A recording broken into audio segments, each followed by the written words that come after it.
is such much. So anyway, I'm back. I got to point this out. You got to love this guy right there. You see him? That's my monkey on a cello. He's picking and grinning. So you'll see him in the background because why not? All right, because he's kind of cute actually. It's my wife's cello from high school, and it's broke now. uh, but yeah, so I just strung the monkey on there. If you can see, I got some screaming monkeys hanging on the broken clock, stuff like that. So this is kind of the studio, and hopefully I won't be here too much. I'll be, on the golf course as the weather lets us know. As you know, I'm from the great up north areas. It's not like Florida or anything like that, so that's not happening. It's Wisconsin, and it's just now opening up. And as a matter of fact, it was nice enough yesterday that I went out and golfed. I only got in 5 holes. Okay, I hit one just amazing drive. It's uphill a little bit, dog legs to the right. So I just wanted to cut it. I won't tell you about the first hole because that's the second hole. But I got that shot. It went perfect where it's supposed to go. And then I landed just left of the green on the way up.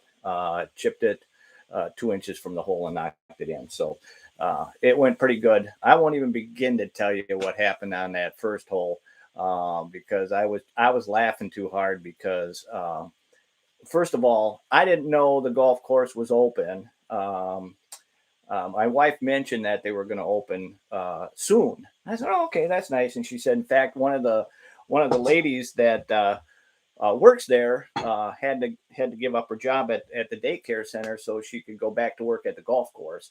And I thought, well, that's kind of nice. That means they're opening up soon. I was figured it was like, in a week or two, they get ready. It snowed Saturday to Sunday. Okay, so yesterday morning, there's snow on the ground, and they opened up anyway. Once the snow cleared, it got up to 48 degrees in here. And so it was pretty nice. We had fun. Well, I had fun. I don't know about anybody. I don't care about anybody else. I was just mostly just going out there to see what I could do, get the body back in motion, which, like I said, that first hole that I played, no, I'm telling you, it was embarrassing. My first drive, let's see, it landed, I don't know, maybe 25 yards out. I just totally flat out missed the ball. Okay. And, that was the wind that actually carried it that far. That's not true, but that's how bad I missed that ball. It literally jumped over the the red tees and stopped. And then my next shot was probably, well, the next 3 shots were probably about the same. I just couldn't get that flow going there. So, kind of went that way for a while. But then when I got up there and pulled out my wedgies, life got better. And so, kind of finished up that hole. But the second hole went really well. Third hole was kind of back in the crapper until I got to my wedgies. And then so on and so forth. Everything else was starting to get back into the groove. Once you kind of warm up a little bit and the body says, all right, I know what you're trying to do. You're an idiot, but I know what you're trying to do. So it kind of went that way. Now today, supposed to get up in the mid 50s. Golf course is still open. So as soon as I wrap up here, I got a bunch of other things to do because I don't know how your weekend went, but I'll tell you how mine went. It was pretty crappy. Let's see, last week, my truck wouldn't start after that torrential rain. That's just sitting there. Oops, I am sorry. This is bouncing. It shouldn't be doing that. Stop doing that. And so that's been an issue. So I borrowed my daughter's older car that's just kind of been laying around. She let me use that. And so, because my wife and I go different directions every day. And so until I get the truck fixed, at least, it's the distributor and it's in the back and it's kind of poopy to try to fix there. And once I get that going again, it will be fine. But anyway, let me finish. So that's kind of been sitting there and I haven't really had much time to work on it because, there's work and everything else going on. And now it's going to be even harder with the golf starting, because I at least have to do 2 hours of that a day. No, I know there's priorities. I'm just kidding. I'll take care of it. Because here's the bigger problem. My van, which was our dependable car, is no longer dependable. The transmission pooped out, and it's either it's a Toyota, and it's either the solenoids in there not working properly, or the transmission just flat out pooped out. I guess that's kind of a thing with them lately, or at least this year kind of thing. So you know take a look at that. It's not even near home right now. I have to go take care of where that is and see if I can get into somebody, at least take a look at it to see if I need to replace the transmission, or get some of those solenoids fixed, or whatever it's going to take, or bury it someplace and just get money for the scrap, whatever. Anyway, so that's where that's going to go. Hopefully I can get it back on the road. Even if I have to put in a new transmission, I'll probably do that, because trying to find a car, I'm not paying $60,000 for a new car. Actually, if somebody's watching, let me know what this sounds like, because I actually do have a sound system here and I can hook that up. But I thought I'd go cold for my first round to see what it was like. If it's not good enough, I can fix it in pretty much a heartbeat, and get that back online, and do that sort of thing. So again, the weather this week's supposed to be pretty nice, a little cooler tomorrow, but still playable.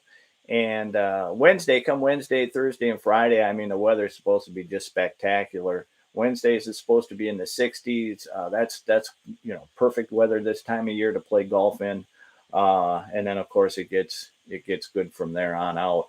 A little better. I mean, last week we were in the 20s, and so it's like, come on, man, it's March. Let's get on with it here. I'll tell you a story. Speaking of weather, so a few years ago, and I mean a few years ago, and there might be a few people that remember this. St. Valentine's Day. No, St. Patrick's Day. St. Valentine. Man, that's a love thing. That's back in February. Forget that. March here with St. Valentine's Day. It got up to, I don't know, like 75, 80 degrees. I mean, it got really warm. It was like setting record temperatures and stuff like that. And so, we're all at work. And it's kind of one of those days where you're working round the clock sort of thing. And you're going, man, I need to get out of here and go do something. And the sales guys called. I'm a technician. So the sales guys call and say, what are you still doing at work? Get your butt out of here and let's go, go get some lunch, some dinner. We'll go get dinner, and then we'll go, make the rounds in downtown Milwaukee. And it's like, I don't know, because I'm not a drink. I'm too old for that crap. And but they got me out anyway. So all right, so this is fine. So I'll go with you guys. Let's go get some dinner, and then we'll do a little bit of good times. And what mostly people watching at this time of year, for one thing, because St. Valentine's Day, what's everybody known for? They're pouring it down and getting stupid. So that makes more fun than anything. And the guys I was with, they got stupid more than anybody. So that was entertaining for me. And but there was this old drunk. He was a derelict. Okay, I'm sorry. That's just who he was. I mean, he knew it. I knew it. We knew it. And anyway, he comes in and he goes. He does this Andrew Dice Clay. I don't know if you remember him as a comic. With those. He was blue. Let's put it that way. So the dice was blue. No questions about it. And, like my color back there. And so anyway, he comes up, he's got his bag of booze in his hands. And I think he had some chicken wings in his pocket, and what was even funnier is he goes and he tells us this stupid joke about a little Miss Muffet who sat on the tuffet, and the spider came down and said, "What's in the bowl, bitch?" We're just laughing at the poor guy, and it's like, sorry, man. We know the joke. It's not that funny. But if you think so, and then he peed his pants.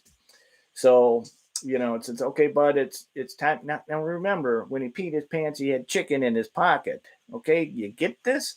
So anyway, it was time to move on. But yeah, it was in the 70s. It was just a gorgeous day. It was not, I mean, we were out in sleeve shirts and stuff. We don't get that much often here in Wisconsin to be that kind of nice. But this Wednesday is supposed to be in the 60s, so it's kind of close. I'll take it. I don't know about you, but after you've been sitting in the house, all winter long, and you're hitting off of the rug, and you're just itching to get that club to swing, that's kind of what you want to do. So, having said that, and telling that story, I guess we can move on. So again, hey, thanks for coming in. I appreciate it. This I'm going to try to make this more of a habit. I got some stuff worked out with the golf course, the local golf course. So we'll go down there and do some stuff with those guys and talk about what's going on. Around the course. We'll talk to people, maybe the groundskeepers and management, just to kind of get an idea of what happens at a golf course that we go out and we play, and we know they're there and we know they do all this work, but we really don't dive into what it really kind of takes, to make that happen. Like here in Wisconsin, for example, we can't go out on the course in the early mornings when it's frosty, because when the grass is still green, they don't want you on the course while there's frost on there, because it'll kill the grass pretty much right where you are. So you have to wait till that clears up. The sun comes out and melts it away, and it turns into dew. When there's dew on the grass, and a lot of times we get quite a bit of it up here, you can play whenever, and you get that little duck tail as your ball spins on the greens as you putt them. That's always fun to watch, which is really kind of a drag, pun intended, because that really slows down your ball quite a bit when it's that kind of wet. But it's still, I mean, you're a golfer, right? Who cares? You're going to go have fun. You're going to be entertained, regardless, because, hey, you're playing golf. What else is there? Wife and your children. Okay. I think the pause was enough there. So, all right. So let's, what else is there to talk about? Quite a bit, actually. So I did a video not too long ago about Mickelson, and I've seen some more stuff out there. I'm not really following it that close. When you get to a certain age, now my conversations, if you go out in there and look on The Ugly Golfer, you can check those videos out. But my point was, you get to a certain age, and then you're trying to get back to when you were young again. That midlife crisis for the most part. But if you're an athlete, that impact is a little harder, a little heavier than what it is for the rest of us. I mean, we have our thing, and it's not so bad, but you get kind of stupid. I went to the doctor, for example, and he goes, hey, you can bring your testosterone back up a little bit for those levels. Get back in there, get back in the game. And so I tried that, and that was a huge mistake. I don't recommend that to anybody, because it as much as you get that, I can get going again. It also messes with your brain a lot too, and yeah, you actually get pretty stupid. And I'm pretty sure if anybody that's doing any of that stuff kind of has the same, you've heard of roid rage kind of thing, which is a reality. And so you kind of want, in my opinion, I mean, if you can deal with it and it works out fine for you, go ahead. But in my opinion, I say no, don't do it. But for him, and oh, hey, another thing, by the way, I just heard this morning. I kind of laughed. So I guess Brady's coming back. His retirement lasted all of 40 days or something like that, they were saying. And it's like, are you kidding me, man? Can you get to another Super Bowl? I don't know. Look, he's the best quarterback on the face of the planet. Um, now Rodgers would probably argue that point, but I don't know. Let's see. You want to compare MVPs or do you want to compare, title rings? Your choice. Which one do you think would you'd rather have? Yeah, I'm going with the rings. You've won. He's got 7 Super Bowl rings. He's probably would argue the point one way. Yeah, I'm going. Sorry. Anyways, I'm going to ramble on that one. But the point is you know, he lasted, like I said, 40 days on his retirement. Now he's coming back and he's going to go after another bowl, I guess. I don't know. And that's fine. I guess they're giving him a whole bunch of crap on social media about his wife. He couldn't stand being around his wife and kids, or stuff like that, or there was something else. I don't remember what it was. But anyway, it was, they were being pretty brutal. It's like, look, you know what? If the guy still feels he has the ability to do that, go ahead and do it. Personally, I don't think he does.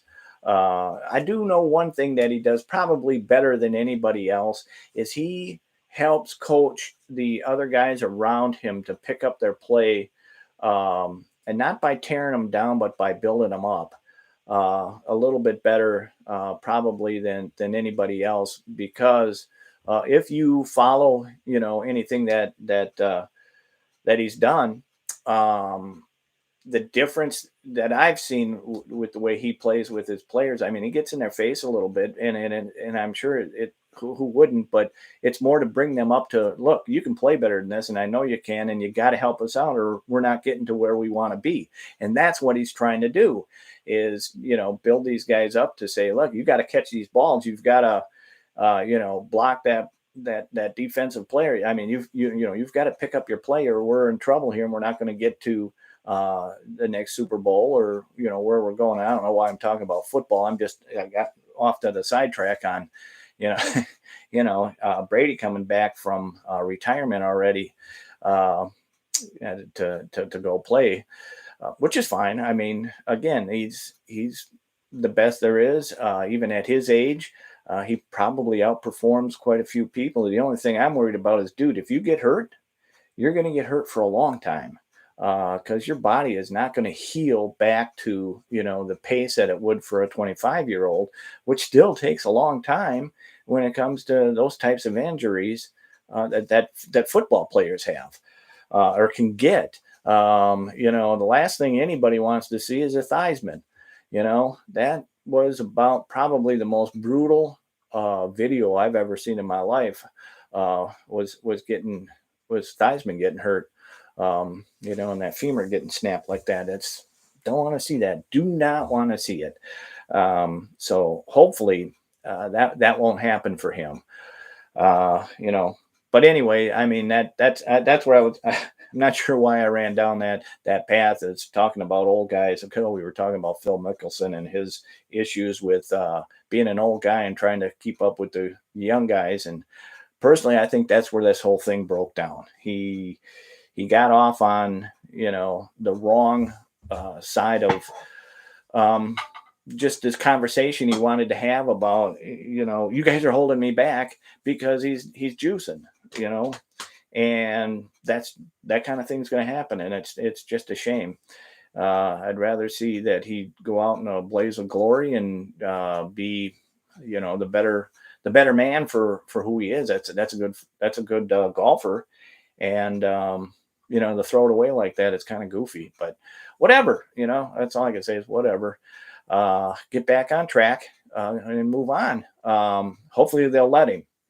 Personally, I think all the conversation that's been wrapped around, this was the second video I did on that, was the fact that his conversations with everybody's conversations on the Golf Channel, Peacock, all those prognosticators laying around their studios talking about Phil Mickelson. Well, guess what? That's money, baby. That's what's the old adage that if they're talking about a good, talking about you, good or bad. Um, it's, it doesn't matter. That's publicity. And who had more publicity than Phil Mickelson in the last few weeks? Nobody.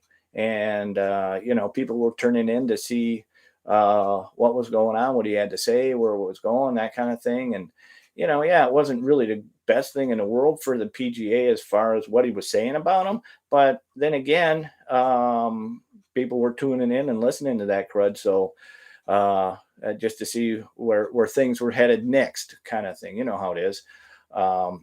So, anyways, and speaking of which, we'll just move on. I won't move to the next segment. Actually, this just came up in my head as I started talking about, because the players that's going on right now, and I missed most of it, which is kind of a shame, because I was working, and they had Tiger Woods on for a sit down, and it was a very interesting and enlightening, and just you get to sit down and talk one on one with probably with the greatest golfer that's ever lived. Other than Jack. All right, I just heard you all just come on, people, think about it. You can't put them in the same category, because Jack played with lesser equipment, and when we talk about this stuff, and I'll get into it more and more as we spend time on these videos, but your equipment makes all the difference in the world. I don't care who says what, but it certainly does. When you've got the science going on today, I was going to start talking about golf balls and the difference they make.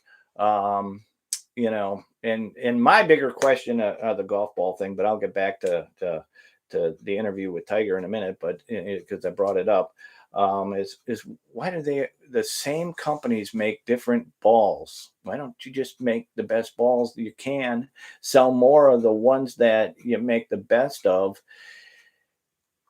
Your profit margin, I know it's a business thing. Trust me, I know it's a business thing, but to me, it would make sense to, okay, let's start phasing out some of those lesser balls. Because yes, you sell a lot of those, because not everybody's going to, I do not buy Pro V anybody. I'm not that good a golfer. But I really shouldn't say, because I just said that, and that would be, anyway, I buy somebody else's balls, and they're higher end balls than like I do at Walmart, and I won't do that. It's nothing to do with the seller. It's just, I don't know. I don't want to lose a $7 ball, and by golly, I lose a lot of balls because I'm not a very accurate golfer. I got a handicap, and sometimes it just gets in the way, and I'm not going to hit it straight up the fairway or get it to cut back in or anything like that. It's at least all the time. And even Tiger will tell you, well, I was trying to do this and it just didn't exactly work out that way. You know what I'm saying? But the interview was kind of good. It's kind of fun to listen to what he had to say about being able to spend more time with his kids. And watch them grow up now, instead of being so focused on, the PGA and what he was doing there. And as a player, his back surgeries, and now his leg, where that is, and that's where mine comes in. And it's like, Tiger, I feel your pain. Believe you me. I've been there, done that, and I've been doing it for 40 years. And it will make a difference in your life. That doesn't mean you can't still go out and have a good time, but you're not going to play at the level anywhere near what you could or would have done before. And one of the things, though, that was kind of cool about what he did say is when he had some of those back surgeries, they told him the same thing. You're not coming back and playing at a professional level. And of course, we all know he did, and still won quite a bit. But just an amazing golfer, an amazing conversation. It's kind of good to see, somebody who's had the success and achieved so much in their lives, and then goes back and talks about his dad and how he guided him in so many ways. And he now has the chance to actually do that with his kids. Slowed him down enough to say, look, you've already, what else is there to go after? And now I can just, take it easy, help, guide my children in the way they're going to grow up, and help them achieve in their chance, their turn in this life we live. It's such a narrow, small area. And I'll tell you right now, after you have an accident like that and you're facing, well, that could have changed everything. And I would know it because I wouldn't be here to tell you about it. So that changes your perspective on a lot of things pretty quick. And so anyway, where was I? All right. So let's see. We talked about Phil. We talked about Tiger. We talked about Jack. I still think Jack's the better golfer. Sorry, that's just my opinion. Um, but I mean, let's be honest. Who wouldn't want to see those two play side by side? It would be the most amazing golf on the history of this planet. Um, because that you can't get more competitive than Tiger. I mean, it's just to watch him shift into a different gear when he's behind um, is pretty spectacular, and you can't miss it. I mean, when he goes from, I'm behind, and that wasn't supposed to happen. But sorry, so that's going to ring for a few seconds, but because I had difficulties here. And I want to see how this turns out again, because my first one here, see how I do talking, because it's been a really long time since I've done any radio. And this is kind of like, in my opinion, this is a new radio. Hey, um, you'll see this, I think, coming along pretty soon. It's not only radio, it's, your cars are going to drive themselves. So now you get a chance to actually watch somebody talk about what they're saying and that kind of thing. I hope to, eventually get some time in here to, like, I'm going to change that light just as fast as I can, because I'm getting that shadow that keeps running over my face, and it's got to be up higher so I don't do that. I wanted the bottom light, but every time I shake this hand, I get that shadow running across my face. So I'm going to fix that light, and stuff like that. So, just a first run. Anyway, so let's see, what else do I have on here? So, do golf shafts really matter? They do. You check out that video on the golf shafts. I think you'll find it enlightening. The you know, whoops, sorry. Graphite is really coming along a long way. They're doing a whole lot more with it. I think we'll see a lot of changes, even more with graphite. You even notice now that some of the pro golfers out there going to graphite. Not across the board. I don't think I've seen any of them yet with irons that they're using graphite shaft on yet. Not sure that you will. And the reason I say that is because, in my video I did before, I showed you where, my driver here, this is a senior graphite shaft. Love it, love it, love it. That used to be my Achilles heel, was my driver, and this shaft changed everything, with the way I hit, and my distance and everything else. So that was big there. I use graphite in my irons, um, for the most part, and that's a regular shaft. Still, I haven't changed up on that yet. I might someday. We'll have to see. I got to get more practice with what that feels like, someplace else with a different shaft. And then again, but my wedgies, I still use a stiff shaft on those, and it's steel. Love that. Don't want to change that. For some reason, when I'm close to the greens and I got some place to go yet, I want to bring that kick up a little bit. I want to feel that in my hands. So I want to do that, and then that's the area that I still play well in. Because I'm not really trying to swing. So anyway, you're feeling, you're touching. That's where that steel shaft, in my opinion, I like to have. Um, so now with my putter, I went with a lighter putter too. I played a putter for 100 years. Um, it was a milled phase, just a standard putter. Uh, I peeled back and put on it, the bigger handle, or bigger grip on it and everything else, and I still just couldn't. I couldn't fall in love with the way it used to be when I was younger, with that putter. So I went with a lighter head on that thing, and I like that a lot better. It's also graphite.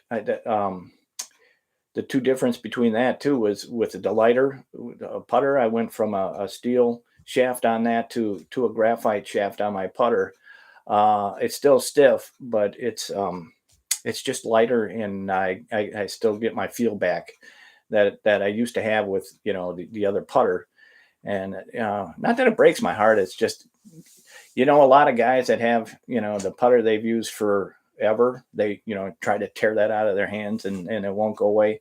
I actually let go of it pretty quick after I went to the different putter and felt that it was that I could hit the hole easier with it. Now, there are times like I still want to pull that old heavier putter out, but it's more when the greens are really slow. I mean, they're really wet and they're just like in the morning. Um, I'd rather have that heavier shaft uh, putter in my hands and than the lighter one in the afternoon when they're fast. I want to keep it light. So anyway, so that's with shafts and stuff like that. And I would, if you watch that video, you'll see. I'll tell you, go out and practice and play and find out where you want to be with your shafts. This club is more than just the club head, and I know this guy gets all of the marketing and the media is all over the club head. But that's only one piece of the puzzle. And I think if you get out there and you realize that this club has a lot more to it. I went to the bigger grip on these things, more for the arthritis in my hands than I just needed a different grip on it. And it was okay. So I went with the jumbos, and I played yesterday with some older clubs that I had, because one, I didn't think the golf course was open yet. I mean, it's still pretty early here in Wisconsin, and so I just grabbed some of my older clubs that were sitting there in a smaller bag. There weren't so many now. I grabbed my regular red wedgies out of my regular bag, uh, and went and thought, oh my gosh, they're open. So I played, and I could really tell the difference when I was swinging that club. That grip made all the difference in the world. I mean, I like that. I came home and grabbed my bigger grips and went, yeah, that's why I went to these.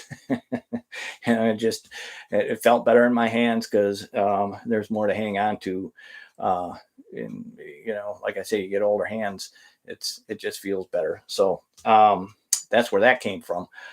And so, when you look at the club and you break it down, the shaft, whether you like the graphite or you don't like the graphite, you like it stiff or you don't like it stiff, it's entirely up to you. I have a whole set of stiff clubs. They're actually length better. The grip is a little fatter. It's pretty nice. Um, the only place I can play them is when I'm when I'm playing the wedges. Again, because for some reason I just can't get that swing. With that heavier shaft and that stiff shaft, to where if I was a pro and I was swatting the snot out of it, like they do, you collapse that head. You do all the other things that you're supposed to do in your swing. Of course, then those clubs will still be playing. But when you get to be my age and you just can't do that anymore, you get that little more flex out of that shaft, and it doesn't sting as much. You know, it's just a better shaft, and you play better. So but you got to find out yourself. I encourage everybody to go out and get fitted. Um, but you better know what you're doing before you get in. I'll tell you what my secret is for this: is you go to Goodwill and you look for the different things in a club. You find all kinds of crap there, but you got to dig through there, and every once in a while you find a diamond in the rough. And you got to know what you're looking for. If you want to find a graphite shaft, look at it, make sure it's what you want to do. You can always change up the grip and that kind of thing on your own. That's easy to do. There's a million YouTube videos on how to change grips. It's pretty darn easy. Yeah, you can whip through a whole set if you really wanted to do a whole set like I did. I think I did an hour and a half, and I was done waiting for them to dry so I could go play. So anyways, and that's what I did. And so you get to figure out pretty quick which club you want to use and what feels good in your hands. And you don't play just once, you play a few times with that club. And you get to figure out which one's better for you and what you like the best. And when you know that, then go get fitted and say, okay, I want to have, I'm going to use myself as an example. I want the Cobra, and I need it to be, I want to do this as senior. I want a regular shaft in my irons, and then I want to do, a stiffer shaft in my wedges. Gap wedge. I got a 54 and a 58. Sand wedge in a 60. My 60 is older too. I prefer that thing. I don't know why. I really should replace it. There's no reason for me to keep that one. I'm not in love with it. It's just in my bag. I don't pull it out as much as I probably should, unless I'm right on the edge and I got a ways to go. I'll pull out the 60, and that's the only time it ever sees grass. So I don't know. So figure it out what you want to do with that. I'm going to do a video on golf balls. I think golf balls are fantastic when you get right down into it. Now I learned this just not yesterday, but the day before, on Saturday, that Titleist came out with a dimpleless ball that actually has about the same flight as the dimpled ball. Now, as you know, balls come in different sizes and shapes, and different dimples and stuff like that. Like Maxfly has a ball that will fly straight with the way they put the dimples on there, that if you kind of hit it, it's still going to just readjust and go straight right where you hit it. So if you're hitting straight, well, then you hit straight. And it's not going to vary in any way, shape, or form. So I don't think that's a legal ball, but for most of us, I'm not playing legal golf anyways. I'm just playing golf because I like it. So that's an option. It's a choice. Your really expensive balls. Here's what I found out the other day too, which I thought was interesting, and this will be in the video too. Is that like Titleist, the Pro V's, they have 90 quality tests on those, and the Pro VX, they have 120 quality tests that go into those. The casings are totally different, and I'll talk about that. But I've got to do more research and put down the notes of actually what they're making. I mean, the rubber is rubber. It's the same as your tire rubber. The difference is it's a higher quality.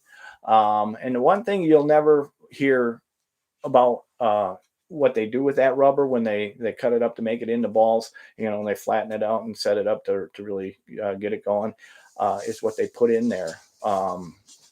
They have filler that changes the weight, the bounciness, all that kind of thing. They will never tell you what they're putting in there, because that's where the secrets are to make it a better hitting ball in most respects.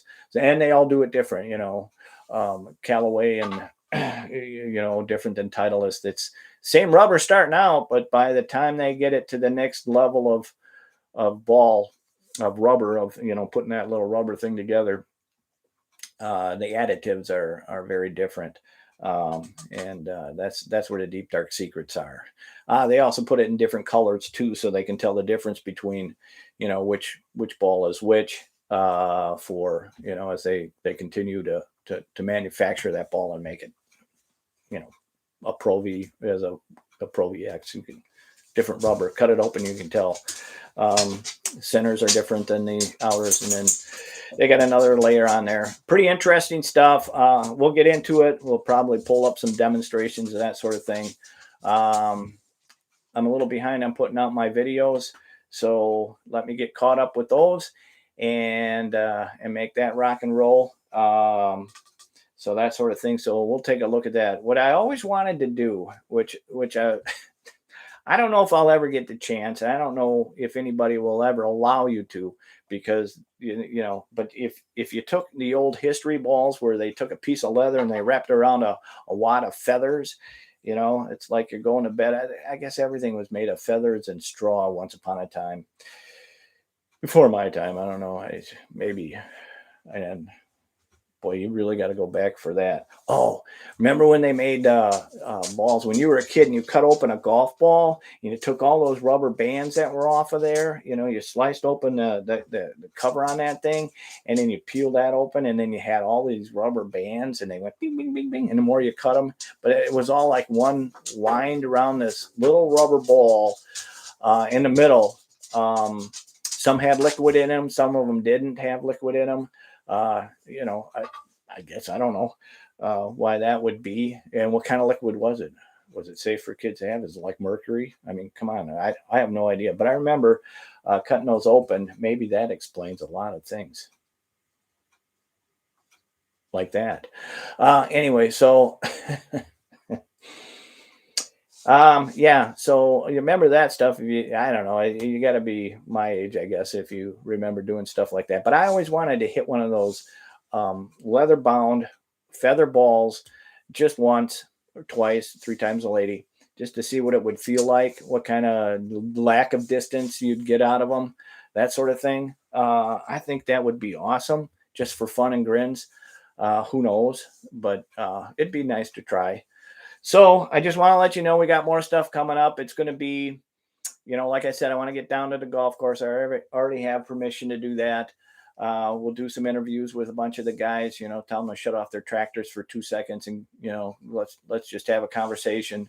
You know, so it's okay. They won't get in trouble because I cleared it with the boss already.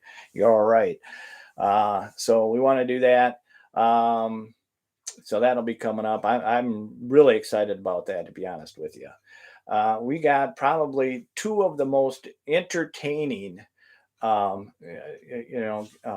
that let you out on the course of I'm pulling a blank of what they're called, but you know, that you know, hey, your time is this. You go out there. Those guys, what the heck are they called? Anyways, one of them is just he's so efficient. He knows, for example, he put me out at a certain time. He knows I like to play alone because I can't play with anybody else. I don't know what that's all about, but I tighten up and I can't play when I'm playing with others. When I'm playing by myself, I shoot me. And it is what it is. But anyway, so he knows that when I get through with my hour and a half on a 9, I'll be coming around that corner and he won't put somebody else out there in front of me, you know, like a foursome or something like that, because I'm just going to play quickly through. Now he knows that he can't keep everybody off. And so, you know, if there's like 2 or 3 holes, I'll catch up to, you know, a group there's nothing you can do about that. That's just the way it is. And so, you know, he watches that very closely. So I'll talk to those guys, and one of them tells the funniest jokes you ever wanted to hear. They're old, they're bad, they're, you know, he's old. Hopefully he's still around, because he's funny. You know, I don't care what you say. I mean, and this guy's been there forever. You know, I think, to be honest with you, when they bought that course, when it was just you know, an 18-holer before they added the additional 9. He was there, and they had to buy him with the place, you know, so he's that kind of guy. He's that fixture. So anyways, thanks for coming in. Appreciate it. I'm going to cut it out here. We're at 45 minutes. So I could probably drag this out for, you know, another 15 minutes and go the full hour. But you know, to be honest with you, I think there's more entertainment. Oh, I know. Maybe I will. I take that back. Maybe I will, because I wanted to talk about, did you see the players this weekend? Oh my gosh, it was more fun and entertaining to watch these pros. I mean, we're talking pros. None of us play like these guys. Trust me. I don't care how good a golfer you are. You can be a scratch golfer. You can be coming off of your high school days. You tell those stories for 50 years now, how good you were back then. These guys are good. Okay. They are that good. They were playing like I play in that win. I mean, it took a hurricane to get it to get them to play. Like, I can't believe they let them out, to be honest with you. And I know they were behind because they had delay after delay after delay. And they couldn't get their rounds in with the weather that was down there. Which is kind of funny. When is that? And well, usually when there's a hurricane coming through, and those gale force winds that were going on, when you watch them trying to hit into 17, you put, what was it, 25 balls of those players, pro players, and they're hitting, what, 135 yards into a green. I mean, come on, that's a joke for those guys. I mean, their biggest problem that I could see on a couple of the guys, once the winds died down, they put two balls into the water when the winds died down. And the biggest problem was the spin. They got too much spin on that ball, and they catch in the middle of the green, in the middle of that green, it hit and then start rolling backwards and then roll off into the water. I mean, come on, man. That had to be annoying. Well, of course it's annoying. These guys are playing for a lot of money, and it costs them a lot of money to be there. So that was entertaining. I mean, honestly, to watch these players, these pros, play bogey golf. I mean, they're running around with a couple of the players that shot bogey free. They like one or two under on the whole round, which is unusual for these guys. I mean, they're 9-10 under on each round of golf. And they just weren't there. And everybody else, and I mean, you watch anybody play, they were playing, bogey golf everywhere. It's like, this is hilarious. Double bogey, triple. And one guy played a 7 on that 135 yard par 3, and I'm going, there's a course out here by us that actually made it into Golf Magazine a couple of years, or several years ago. When I first moved into the area, I looked up that golf course, and it's a little 9-holer, but what they actually said in the article was, you come out and you play that first hole, it's like 300 yards straight out. I mean, it's just dead straight out. That's 302 yards or something like that. And, that's an easy drive. You're usually either chipping or putting, one of the two. It's because it's just straight out, plenty of room on all the way around. There's plenty of room on either side. So it's not something that you'd be scared about trying to do when you're hitting it. So you just go for it. And you're thinking, by the time you putt out on that, you're walking away with your eagle or your bird, and you go, well, this is going to be easy, It's a 9-hole course, but then you get to the second hole, and it's like you hit a brick wall.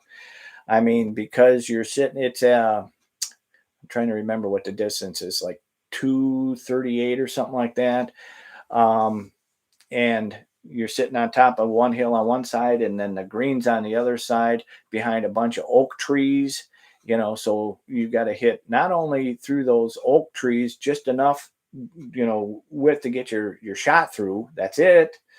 And between that is this gully, goes down, kind of gets a little flat, not too flat, not too long there that it's that flat, and then starts heading back up. And you got trees on either side and houses on the other side. So it's a tough shot. I've hit 7s on that par 3 more often than I've hit a par 3 on that par 3. It's just that difficult to get in there, because you're either hitting a tree and it's shooting you back down into the gully, or you're out in the other fairway, or you hit it in somebody else's yard, because it's not as wide as like hole 1 was. It's pretty narrow, and you're just going, this is crazy. And then the rest of the course is like that. I mean, your three, the whole three, it plays out to the lake. So you got lake over on the right. You've got, yeah, the fairway for hole two on your left with a row of trees in between, and those are pine trees. So you want to stay to the left, but you don't want to catch one of those trees or you're in trouble. So and it's a tough little course for. I mean, you gotta manage your game when you're playing this place. So it was kind of like watching these guys get into that. It's so that par three where you hit a seven on is very different than trying to hit a wide open, fairly sizable green. It's nuts. I mean, come on, these guys are. It's well, let's take for example one of Tiger Woods' most famous putts was on 17 in that island green that he had to hit a 41-foot putt for a bird, and he did, and it just it went up over the ridge and it turned right and it rolled into the hole. It's that's one of his shots that's in the Hall of Fame to watch him to do, and it's doesn't get better than this. Doesn't get better than this, and it doesn't get better than that. I mean, who putts like that? Tiger Woods does. Jack Nicklaus does. Okay, I'm out of people. So I mean, because that's just the way those guys play. And again, you get into competitive as those two guys were. Yeah, that's at a whole different level. And to be honest with you, I wish Tiger all the best in the world because of his situations. His body is pretty beat up and shot, which is too bad. But that's who he was. I mean, he was a golfer. His back, and after his accident, his leg and stuff like that. It's going to be a long way back. I've gone 40 plus years now with my leg. Same type of thing, both tibia, fibia, femur, all those were busted, pins, screws, all that crap. Now the ankle's been replaced. So as a fifth guy that ever had to do that, that was interesting. And, I was the youngest, by the way, too. And it's still there. Let's see, that's been there 22 years now. Still doing okay, sort of, other than, I won't get into it. But, that's what he's going to have to deal with. And it's a different lifestyle. Whoops, I did it again. I'm so sorry for that. I didn't mean to make that camera rock. So anyways, like I said, I knew I didn't want to run it out that long. So, but I did. And that's fine. I'm not going to go an hour. I'm kind of running out of stuff. But I just wanted to mention the thing with the players, because I was thinking of that, after watching them play.